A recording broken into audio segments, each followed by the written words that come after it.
whisperings that happen everywhere in front of me in this class, that a few of you felt a little underdressed due to my current attire.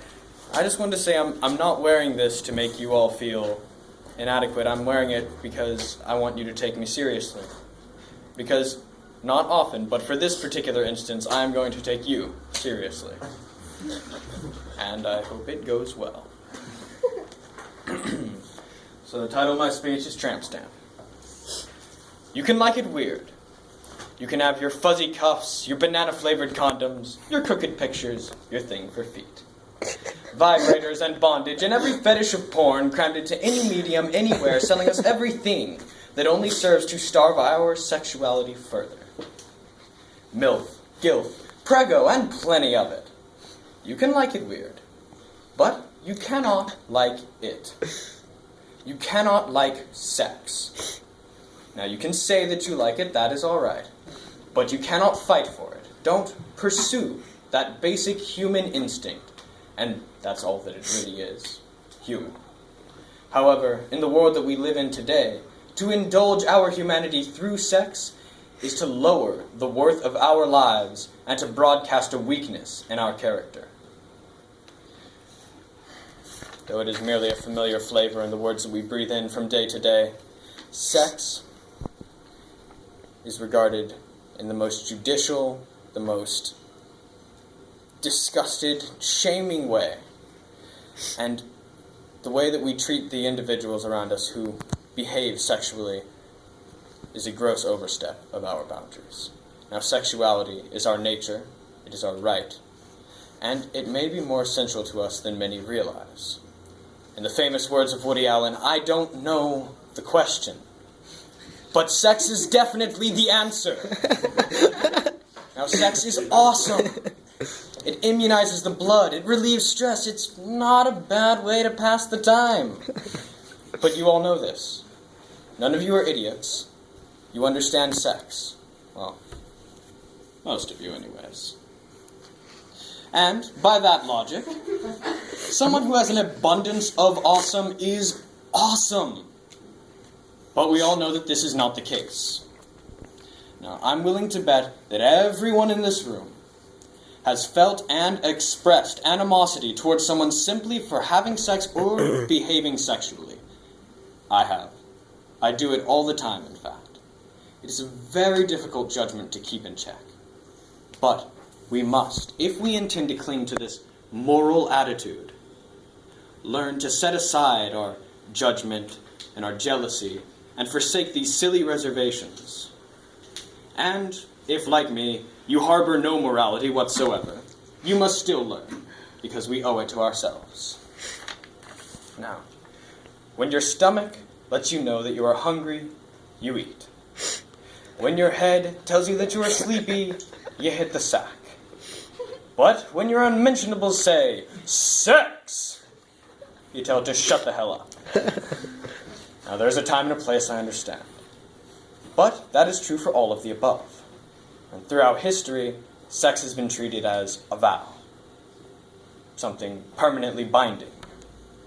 To be conserved, as if you may someday run out of fucks to give. Now, whereas it began sacred, it has been distorted into something filthy in nearly any situation.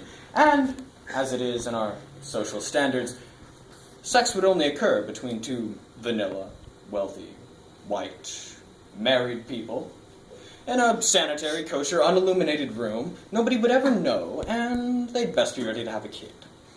See, it is regarded as a byproduct of love. Not saying that the previous constitutes love, but it is regarded as a byproduct of love. And sex is not love. Any idiot with 2 eyes and a brain can see that eroticism and love are two vastly different things. And sex deserves to exist independent of devotion, or at least without the level of devotion that entitles marriage. Now, sex, purely as a pleasure, is no stranger than exercising. Nobody wants to see you do it, but everyone wants to do it with a personal trainer. Now, of course. Shut up. Of course, not in all cases, but as a general rule, women are shamed far more for acting promiscuously than men are. Now, the reasons for this are obvious. Dominance and power and jealousy. And men have always been, probably always will be, regarded as the aggressors. So an aggressive woman is breaking two molds: power and the sex.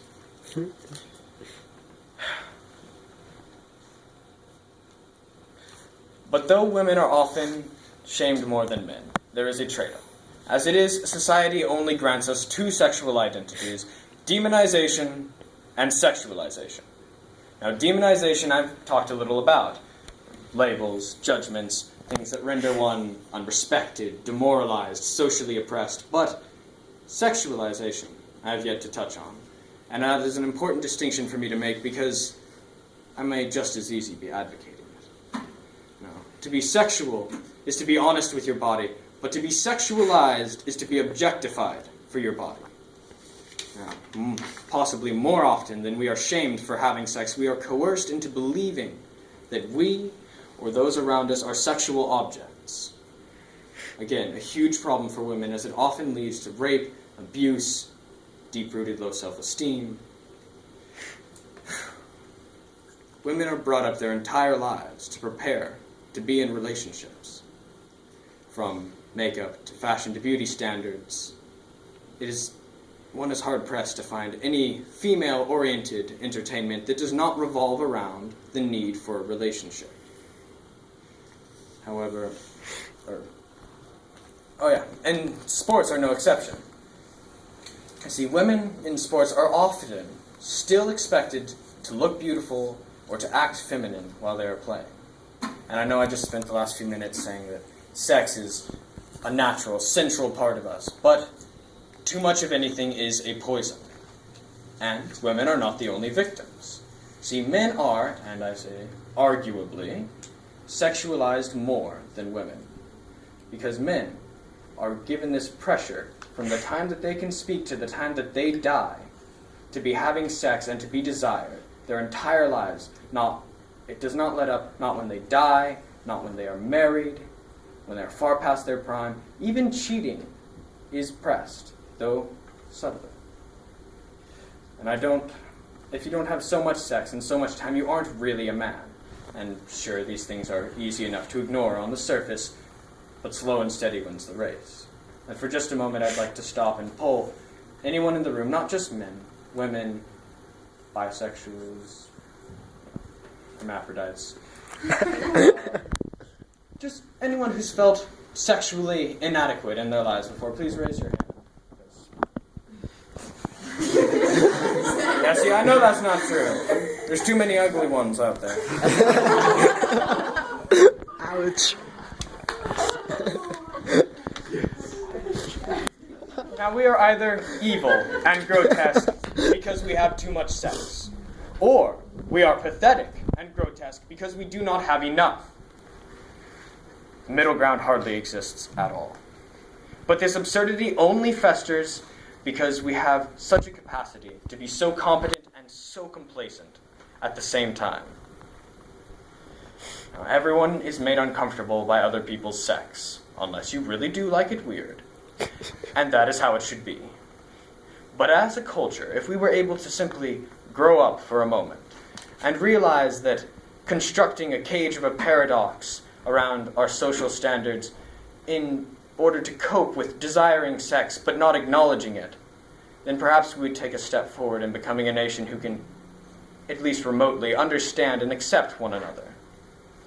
Because if we cannot comprehend something as basic as sex, then any other bridges that we build will have weak foundations. You cannot understand a person until you understand people. And people have sex. And a lot of it, apparently.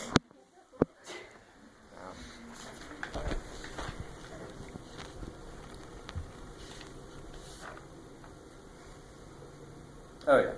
True, that sex has powerful consequences, namely babies. AIDS, gonorrhea, chlamydia, syphilis, herpes, all that too. But there is protection, and there is common sense.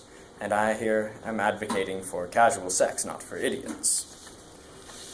Alcohol, which I like to equate to sex as a socially imposed guilty pleasure, which can have many dangers attached to it, also has some very serious side effects, oftentimes much more dangerous than sex, but we leave that up to each individual's good judgment, and we do that because we don't want to give it up. But the difference here is that alcohol is surrender to a substance, and sex is empowerment. You see, competence, physicality, affection sprout from the bumping of uglies, as flowers do in May. Now, a person free from the immense pressure of sexual stress is free from the world's most common distraction. Sex, if executed in a healthy manner, with common sense, respect, lends one's status and a sense of control over their lives. Now, if executed, as I said, with respect, sex is a powerful tool and a wonderful toy. For better or for worse, sex is our right, it's a choice, it's a private affair. Now, I'm not saying you have to have sex. I'm not even saying that laws and precautions surrounding sex are initially wrong. What I'm saying is to have some perspective and to treat sluts with every bit of respect that you would treat your parents, because, let's be honest, they at least have a little history very much in common. Otherwise, you all wouldn't be here. The people most concerned with the sex of others probably ought to look inward, because chances are they are not having enough sex of their own. Thank you.